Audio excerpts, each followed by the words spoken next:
Estamos en Las Brujas por Pacífico TV, canal 16, y les había comentado al comienzo del programa que iba a estar con nosotros el contador Carlos Parodi, presidente de la Fundación Imagina Salta, ex ministro de Economía, ex jefe de gabinete del gobierno de la provincia de Salta, ex amigo mío no, sigue siendo amigo mío, nada de ex, ahí no.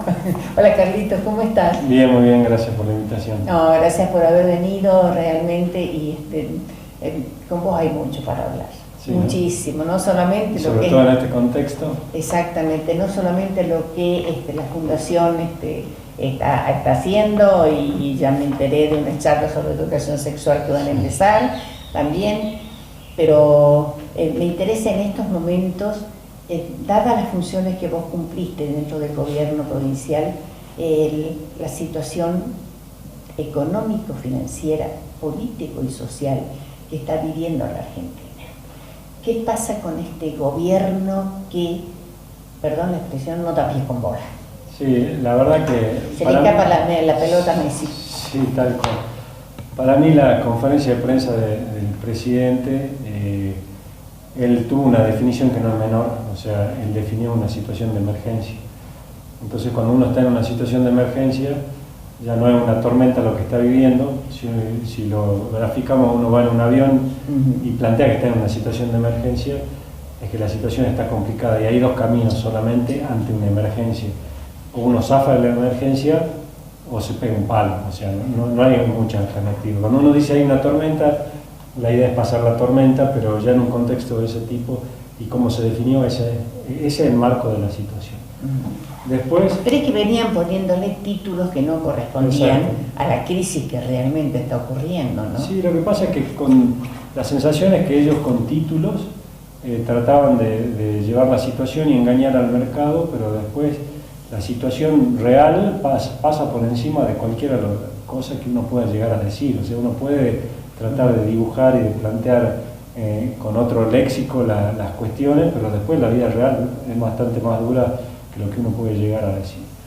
Entonces, ante esa situación, mi sensación es que se asustan y aceleran un proceso de ir a algo que ellos termina siendo su objetivo. O sea, puede ser que en el camino, no el fin, sino uno de los medios que uno busque para llegar a algo sea equilibrar las cuentas. Ajá. Pero nunca puede ser el fin, lo único que uno busca es equilibrar las cuentas, porque ahí en el medio se olvida de la gente, en el medio se olvida de la producción, en el medio se olvida del Estado actor fundamental para impulsar las economías regionales, ahí en el medio se olvida de la posibilidad de generación de empleo a través de la obra pública, y eso es todo lo que está generando esta situación. O sea, acelerar algo que iba a ser equilibrio en el 2020, acelerarlo al 2019, genera que la obra pública el año que viene sea casi nula, va a generar de que los salarios del sector público no acompañen el crecimiento inflacionario, que ellos ya lo plantearon en 42%, va a significar que ellos van a incluso ir contra sus propios principios, porque para tener más recursos van a implementar retenciones que eliminaron el 14 de diciembre del año 2015, porque claramente fallaron en sus diagnósticos. Va a significar que cuestiones como el mínimo imponible para lo que es dar puestos de trabajo lo dejen congelado, con lo cual no incentivan que las empresas tomen empleo, y ninguna medida se escuchó beneficiando a las pymes para que no sigan teniendo los embargos que tienen por parte de la AFIP. Nada se escuchó respecto de algún subsidio de tasa, nada se escuchó respecto de generar mano de obra genuina y de calidad.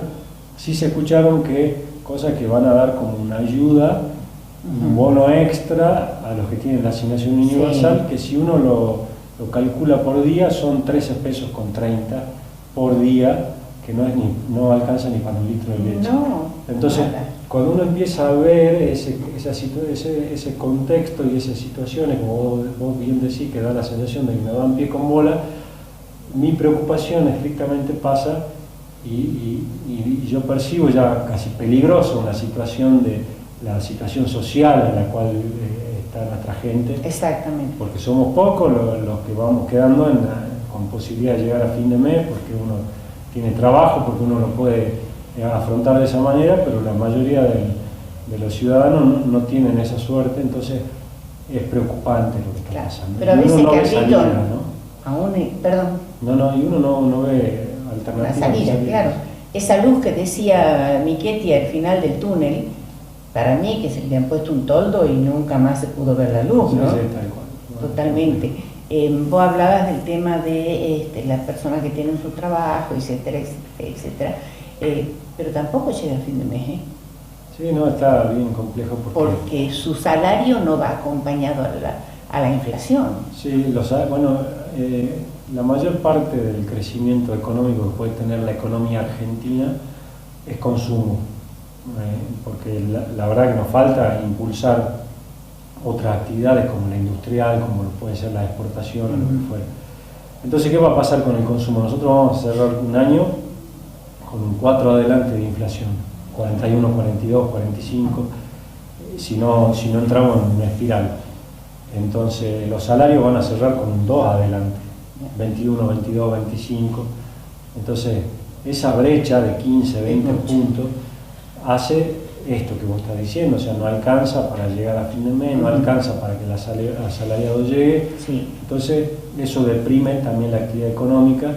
Eso ya se pronostica una caída de la actividad del 2,5, cuando en la otra punta tuvimos crecimiento, o sea, la caída va a ser abrupta estos últimos meses del año. Entonces no hay nadie que vaya a invertir. ¿Por qué no va a invertir? Porque ¿a quién le va a vender? Claro. Entonces es todo y aparte, ¿para qué cuestión. ¿Cómo vas a invertir en un país en que lo ves que se está viniendo abajo y que está de crisis en crisis y que va como mendicante a el Fondo Monetario Internacional? Porque Duhovne es el papel que ha ido a hacer. Y sí, y a veces en los gobiernos las crisis y cómo se sale de las crisis depende de los momentos. Si eso sucede cuando uno recién arranca un gobierno, uno tiene la posibilidad de generar confianza y de poder salir de esa crisis. Por supuesto depende de algunos factores, pero el tiempo es un elemento que en un contexto de crisis, en tiempo electoral me refiero, juega o a favor o en contra. Claro. A Macri ya tiene 1000 días de gobierno, va a cumplir dentro de poco 3 años, entonces le juega en contra el paso del tiempo. ¿Por qué? Porque ya la gente sabe que dentro de exactamente un año vamos a estar en un proceso electoral. Así es. Entonces, el que va a invertir, el que va a tomar una decisión de arriesgar, el que puede venir de afuera, no le cuesta nada esperar un año. Entonces va a decir, yo espero a ver qué es lo que viene, porque le puede gustar o no los candidatos que están parados al frente, y a lo mejor resuelve no invertir, a lo mejor se resuelve, aparte hoy los incentivos están para que se haga bicicleta financiera, para que se ponga plata en otro activo financiero que dan mayor rentabilidad, las tasas están hoy al 60%, el dólar parecería que tiene una espiral sin fin. Entonces, cuando uno analiza y ve el contexto, no encuentra un elemento que diga que esto pueda llegar a revertir la situación. Insisto, Macri dilapidó en 3 años o en 1000 días, dilapidó dos elementos fundamentales, que uno de ellos es la credibilidad, que la fue perdiendo, y el segundo es la confianza. Entonces, él carece hoy de confianza y de credibilidad. ¿Por qué? Porque todos los pronósticos que hizo fueron equivocados. El que uno puede recordar como más importante, el del 28 de diciembre, donde se sentaron 3 ministros a hablar, y el presidente en ese momento del Banco Central, a hablar y decir de que cambiaban las metas, que cambiaban las tasas, y todo se fue al demonio. Pero no solo fue en ese momento, fue cuando asumieron en el 2015, fue cuando ahí empezaron a tomar decisiones que eran contradictorias. Era como frenar y acelerar a la vez. Sí. O sea, era bajar ingresos, aumentar el gasto. Uno nunca sabía de dónde iba a salir la plata para financiar esos baches, y lo sufrieron las jurisdicciones provinciales. Entonces, me cuesta mucho hablar del 19, y del 18 lo único que tengo para decir es que nada va a ser distinto a lo que estamos viviendo hoy. Incluso mi miedo, yo digo que es peligroso si no se toman decisiones acertadas, es la cuestión social. O sea, uno ve con preocupación lo que está pasando.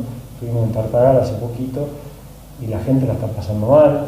Uno va a los barrios de aquí, de la periferia, y la gente la está pasando mal. Uno habla en el centro también con la gente, y es como vos bien decís, aún con empleo no llegan a fin de mes. Entonces, todo ese conjunto de situaciones hace de que la situación social esté en un momento delicado. ¿Qué pasa con el pacto fiscal que firmaron los gobernadores? A ver, ¿Qué va a pasar? Yo creo que se puede llegar a desarmar. Yo creo que el gobierno nacional de lo que sí puede tener o puede tener seguro es que el conjunto de gobernadores lo van a acompañar garantizando gobernabilidad, porque nadie quiere que esto sea un 2001. Entonces, pero no el riesgo no lo veo por una posición de otros gobernadores o de la dirigencia política que pueda llegar a impedir que ellos puedan avanzar. Yo al riesgo lo veo por propias torpezas de ellos y lo veo por lo que, vuelvo a decir por tercera vez, por la situación social. No lo veo por parte de los gobernadores. Entonces el pacto que se firmó en noviembre del año pasado, yo creo que los gobernadores lo van a cumplir, no creo que eso se vaya a modificar, pero sí me parece que ahora, el 15 de septiembre, el gobierno nacional tiene la obligación de presentar el presupuesto y sí va a ser un elemento de gran discusión en la legislatura, en el Congreso Nacional, porque ahí va a quedar en manifiesto el presupuesto, algo que parece estrictamente número frío, adentro tiene un montón de elementos que definen a quien gobierna. Entonces ahí va a quedar claro qué quieren hacer con la obra, qué quieren hacer con las asignaciones familiares que las quisieron bajar, qué quieren hacer con los incentivos a la producción, qué quieren hacer con el transporte, porque ellos dicen que no eliminan los subsidios, pero se los pasan a las provincias. Pero ya hubo una eliminación, digamos, una disminución en el tema transporte para Salta. Sí, pero si hoy el gobierno nacional resuelve dejar de solventar con las arcas nacionales los más de 1.000 millones que solventan el sistema del área metropolitana, o sea, de lo que es AETA, el boleto mínimamente tiene que pasar de 11,45 a casi el doble, a 22, 23 pesos. Entonces, ¿por qué? Porque hay que ver si los gobiernos provinciales pueden solventar, y yo dudo que esté en condiciones, porque insisto, en el presupuesto se va a ver qué va a pasar con eso, qué va a pasar con el incentivo docente, que son otros 1.000 millones de pesos, qué va a pasar con el fondo de la soja, que son otros 1.000 millones de pesos. Entonces, la gran discusión va a estar dada cuando se vea en papel muchas cosas que se fueron hablando, pero que no están escritas, y van a estar escritas en el presupuesto nacional. Entonces, ahí sí yo vislumbro que va a ser un ámbito de gran discusión, y ahí es donde se pueden caldear aún más los ánimos, y cuando sea necesaria la aprobación del presupuesto, yo considero que un gobierno tiene que tener una herramienta como para gobernar, como es el presupuesto, pero ahí es donde yo vislumbro focos de conflicto, donde me preocupo, porque ahí va a quedar plasmado efectivamente, porque van a estar los números y ahí se va a poder leer si está previsto un aumento de la asignación universal, si está previsto tocar las asignaciones familiares, si se va a bajar el incentivo docente, si va a significar un aumento de las tarifas, si va a significar un aumento de transporte del colectivo, si no va a estar el fondo de las hojas, si va a haber o no va a haber obra pública, bueno, todo eso se reúne en un instrumento que se llama presupuesto. Para eso falta 10 días, no falta nada. Entonces uno empieza a ver que en distintos puntos de la Argentina tiene determinados focos de conflicto, donde tuvimos hace poquito en Chaco algo que me apenó mucho, con chicos muertos en el medio. Entonces uno empieza a ver esas cosas y preocupan demasiado. Totalmente. Te propongo una pausa y volvemos. Sí, por favor. Vamos a continuar hablando, por supuesto, de todo lo que es el ámbito económico del país y también de Imagina Salta. Bueno. No se vaya, ya volvemos. Las Brujas, Pacífico TV, Canal 16.